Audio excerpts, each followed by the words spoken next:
ہمیں اس جسم کو شکست دینا چاہیے جو دنیا کی خواہشوں کی پیروی کرنا چاہتا ہے اور اسے اپنا غلام بنانا چاہتا ہے۔ بیہودہ اور بوڑھیوں کی سی کہانیوں سے کنارہ کرنا اور دینداری کے لیے ریاضت کرنا ہے۔ ہمیں ہوشیار اور خود پر قابو رکھنا چاہیے۔ ہمیں جاگتے رہنا چاہیے۔ ہر روز ہمیں اپنے آپ سے انکار کرنا چاہیے۔ ایک بار مرنا آسان ہے مگر روز مرنا مشکل ہے۔ پھر بھی ہمیں اپنے آپ سے انکار کرنا چاہیے اور ہر روز مرنا چاہیے۔ ابدی اور غیر متغیر کلام خدا، خدا کے ساتھ چلنا۔ بائبل جو وقت سے محاورہ ہے۔ خدا کے ساتھ چلنا۔ حصہ 10، خودی سے انکار اور اپنی صلیب۔ جو لوگ یسوع کی پیروی کرتے ہیں انہیں مسیحی کہا جاتا ہے اور وہ یسوع کے شاگرد ہیں۔ یسوع کی عوامی خدمت کے دوران بہت سے لوگوں نے اس کی پیروی کی۔ گلیل اور دپکلس اور یروشلم اور یہودیہ اور یردن کے پار سے بڑی بھیڑ اس کے پیچھے ہو لی۔ جب وہ پہاڑ سے اترا تو بہت سی بھیڑ اس کے پیچھے ہو لی، اور جب وہ یریحو سے نکل رہے تھے ایک بڑی بھیڑ اس کے پیچھے ہو لی۔ لیکن ان میں سے اکثریت خدا اور خدا کی بادشاہی کے لیے یسوع کی پیروی نہیں کر رہی تھی، بلکہ اکثریت میں وہ لوگ تھے جو یسوع کو معجزات کرتے دیکھنا چاہتے اور دنیا کی دولت کے لیے اس کے پیچھے چلتے تھے۔ بائبل بیان کرتی ہے جب وہ یروشلم میں فسح کے وقت عید میں تھا تو بہت سے لوگ ان معجزوں کو دیکھ کر جو وہ دکھاتا تھا اس کے نام پر ایمان لائے، لیکن یسوع اپنی نسبت ان پر اعتبار نہ کرتا تھا، اس لیے کہ وہ سب کو جانتا تھا اور اس کی حاجت نہ رکھتا تھا کہ کوئی انسان اس کے حق میں گواہی دے، کیونکہ وہ آپ جانتا تھا کہ انسان کے دل میں کیا کیا ہے۔ یسوع کو اس بڑے ہجوم میں دلچسپی نہ تھی۔ یسوع نے ایک واضح ہدایت دی کہ اس کے پیروکار کی زندگی کیسی ہونی چاہیے۔ اس وقت یسوع نے اپنے شاگردوں سے کہا کہ اگر کوئی میرے پیچھے آنا چاہے تو اپنی خودی کا انکار کرے اور اپنی صلیب اٹھائے اور میرے پیچھے ہو لے۔ اور دیکھو سارا شہر یسوع سے ملنے کو نکلا اور اسے دیکھ کر منت کی کہ ہماری سرحدوں سے باہر چلا جا۔ اور اس نے سب سے کہا اگر کوئی میرے پیچھے آنا چاہے تو اپنی خودی سے انکار کرے اور ہر روز اپنی صلیب اٹھائے اور میرے پیچھے ہو لے۔ خودی سے انکار۔ اس سے پہلے کہ یسوع نے کہا اپنی خودی سے انکار کرو اور میرے پیچھے ہو لے، موت اور جی اٹھنے کے بارے میں پطرس کا احتجاج جس کے متعلق یسوع نے بات کی وہ پہلے آتا ہے۔ یہ وہ جگہ ہے جہاں یسوع نے خودی سے انکار کی بات کی۔ یسوع کی موت پر پطرس کے احتجاج کی وجہ یہ تھی کہ پطرس یسوع کے ذریعے اس دنیا میں مسیح کی بادشاہت قائم کرنا چاہتا تھا، لیکن اگر یسوع مر گیا تو یہ کام ممکن نہ ہوگا۔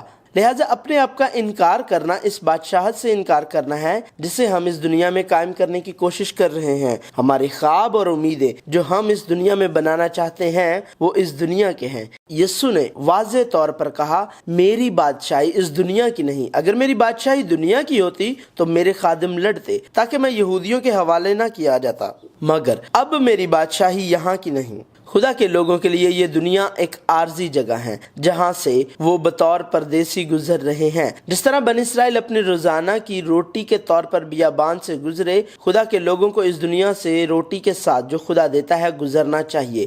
ہمیں یاد رکھنا چاہیے کہ یہ مصر کے کثیر کھانے کی طرح نہیں ہے، یہ ٹھہرنے کی جگہ نہیں ہے اور ہم بہتر ماحول کی تلاش میں نہیں ہیں۔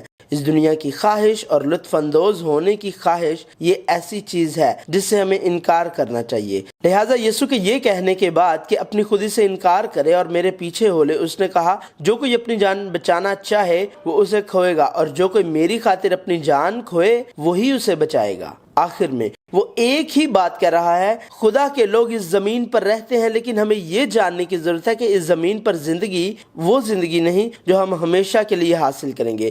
حقیقی زندگی ابدی زندگی ہے جس سے ہم خدا کی بادشاہی میں لطف اندوز ہوں گے۔ بالآخر ہم جس چیز سے انکار کرتے ہیں اور جس چیز سے ہمیں انکار کرنا چاہیے وہ اس دنیا کی چیزیں ہیں۔ زندگی اس دنیا کی ہر چیز کی نمائندگی ہے۔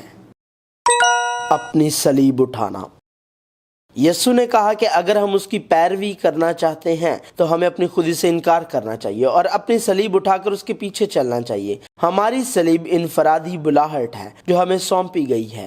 یہ وہ کردار ہے جو ہم میں سے ہر ایک کو سونپا گیا ہے۔ یہ کردار اس گزرتی دنیا میں نظر آنے والا کردار ہو سکتا ہے، یا یہ ایک ایسا کردار ہو سکتا ہے جو اس دنیا میں کسی کی زندگی کے اختتام تک بالکل ظاہر نہیں ہوتا۔ یہ کردار ہابل جیسا کردار ہو سکتا ہے جس نے خدا کو ایک مکمل قربانی پیش کی، لیکن قائن جو اس دنیا کی علامت ہے کے ذریعے مارا گیا، جس سے ظاہر ہوتا ہے کہ یسوع مسیح دنیا میں اس دنیا کے ذریعے مارا جائے گا۔ یا نوح جیسا کردار جس نے 100 سال تک دنیا کے تمام لوگوں کی تضحیک اور تنقید برداشت کی، جو خدا کے فضل سے خدا کے ساتھ چلتا رہا اور صرف مجموعی طور پر 8 لوگوں کے ساتھ ایک کشتی بنائی۔ یا اسحاق جیسا کردار جس نے اپنے آپ کو پیش کرنے کے لیے لکڑیاں اٹھائیں اور موریا کے پہاڑ پر چڑھ گیا، جہاں اسے ایمان کے بانی ابراہیم نے سختی قربانی کے طور پر پیش کرنا تھا۔ یا صدرک، میثق اور عبدنجو کے کردار کی طرح ہو سکتا ہے، جنہیں اس سرزمین پر قید کر لیا گیا، جہاں وہ اپنے ایمان کو برقرار رکھنے کے لیے بتوں کے سامنے نہ جھکے اور بالآخر بھٹی میں ڈال دیے گئے، جس کی آنچ معمول سے 7 گنا زیادہ بڑھائی گئی۔ نیز دانیل کے کردار جیسا بھی ہو سکتا ہے، جس نے اپنے قتل کیے جانے کی سازش کے بارے میں جاننے کے باوجود بغیر کسی تبدیلی کے ہر چیز کو خدا کے بھروسے پر رکھا۔ اسیری کے ملک میں خدا کی ہیکل کی طرف منہ کرتے ہوئے دن میں 3 بار مسلسل خدا سے دعا کی اور بالآخر شیر کی مان میں پھینک دیا گیا۔ یا یہ نہمیہ جیسا کردار ہو سکتا ہے جو اگرچہ اسیر تھا، بادشاہ کے ساقی کی طرح آرام سے رہ سکتا تھا، لیکن اپنے آپ کو خدا کی ہیکل کی دیوار کی تعمیر نو کے لیے وقف کر دیا۔ یا وہ کردار ایوب کی طرح ہو سکتا ہے جو یہاں تک کہ اپنی نظر میں ایک راست باز زندگی گزار رہا تھا اور خدا نے اسے تسلیم کیا تھا جب اس نے اپنا سارا مال اور اولاد کھو دی، اور یہاں تک کہ پاؤں کے تلووں سے لے کر سر کے چاند تک پھوڑے تھے، اور اس کی بیوی نے اسے کہا خدا کی تکفیر کر اور مر جا۔ یا وہ کردار اپنے آپ کو خدا اور خدا کے لوگوں کے لیے وقف کرنے کے لیے دنیا کا دشمن ہو سکتا ہے، جس نے فلسطینیوں کے نمائندہ سردار جولیت کو شکست دی اور مسلسل فتوحات حاصل کی، لیکن کیونکہ عورتوں نے کہا ساؤل نے تو ہزاروں کو پر داؤد نے لاکھوں کو مارا، وہ ایک مفرور بن گیا جو ساؤل بادشاہ سے بھاگا، لیکن اس نے ساؤل بادشاہ کو بچا لیا، حالانکہ اس کے قتل کے 2 مواقع تھے۔ لیکن پھر بھی یسوع مسیح آنے والے مسیحا کے دکھوں کو ظاہر کرتے ہوئے خدا کی آزمائشوں کو برداشت کرنا پڑا، یہاں تک کہ ساؤل بادشاہ مر گیا اور آخرکار بادشاہ بننے کے بعد بھی وہ خدا کی ہیکل نہ بنا سکا جس کی وہ اپنے دل میں آرزو کرتا تھا۔ یسوع مسیح کے جوش کی زندگی کو ظاہر کرتے ہوئے اسے اپنی قریبی دوست اخیتوفل اور اپنے پیارے بیٹے ابی سلوم کی طرف سے دھوکہ ملا، یہاں تک کہ یہ مصر اور کوش کے نشانات اور اچنبھے کو 3 سال تک برہنہ جسم اور ننگے پاؤں ظاہر کرتے ہوئے یہ سایہ جیسا کردار بھی ہو سکتا ہے۔ یا اسطفنس کی طرح جو ابتدائی کلیسیا میں خدا کا ایک متقی آدمی تھا، لیکن طویل عرصے تک پترس اور پولس کی طرح عوامی طور پر خدا کی بادشاہی کی توسیع کے لیے استعمال نہیں کیا گیا تھا، بلکہ صرف ایک خطبے میں سنسار کیا گیا۔ لیکن اس کی شہادت کے ذریعے انجیل غیر قوم کے مشن کے دروازے کھولتے ہوئے سامریا اور زمین کی انتہا تک پھیل گئی، جس نے پولس کی تبدیلی میں اہم کردار ادا کیا، جو کہ غیر قوموں کے مشن کا ستون ہے۔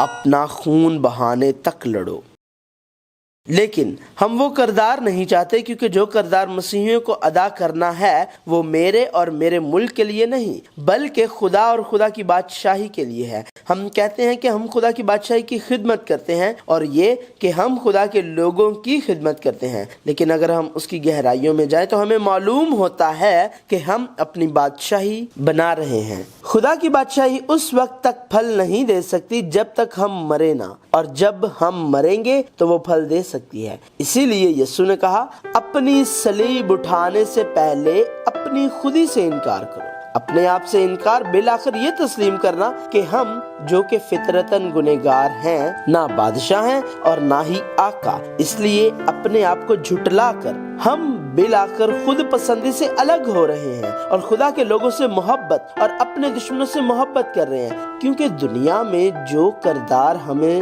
دیا گیا ہے صرف خدا کی بادشاہی کی خاطر جب تک ہمارا انکار نہیں کیا جاتا، ہم ہر روز اپنی صلیب نہیں اٹھا سکتے۔ اگرچہ ہم اسے نہیں چاہتے تھے، یہی وجہ ہے کہ لفظ ہر روز انجیل لوکا میں شامل کیا گیا اور اس نے ہمیں حکم دیا کہ ہر روز اپنی صلیب اٹھائیں۔ رسولوں نے دیکھا کہ خودی سے انکار کی جنگ کسی بھی طرح آسان نہیں تھی، اسی لیے ہمیں کہا گیا ہے کہ گناہ کے خلاف خون بہانے تک لڑیں اور ایمان کی جنگ لڑیں۔ بائبل جو وقت سے ماورا ہے، خدا کے ساتھ چلنا جاری ہے۔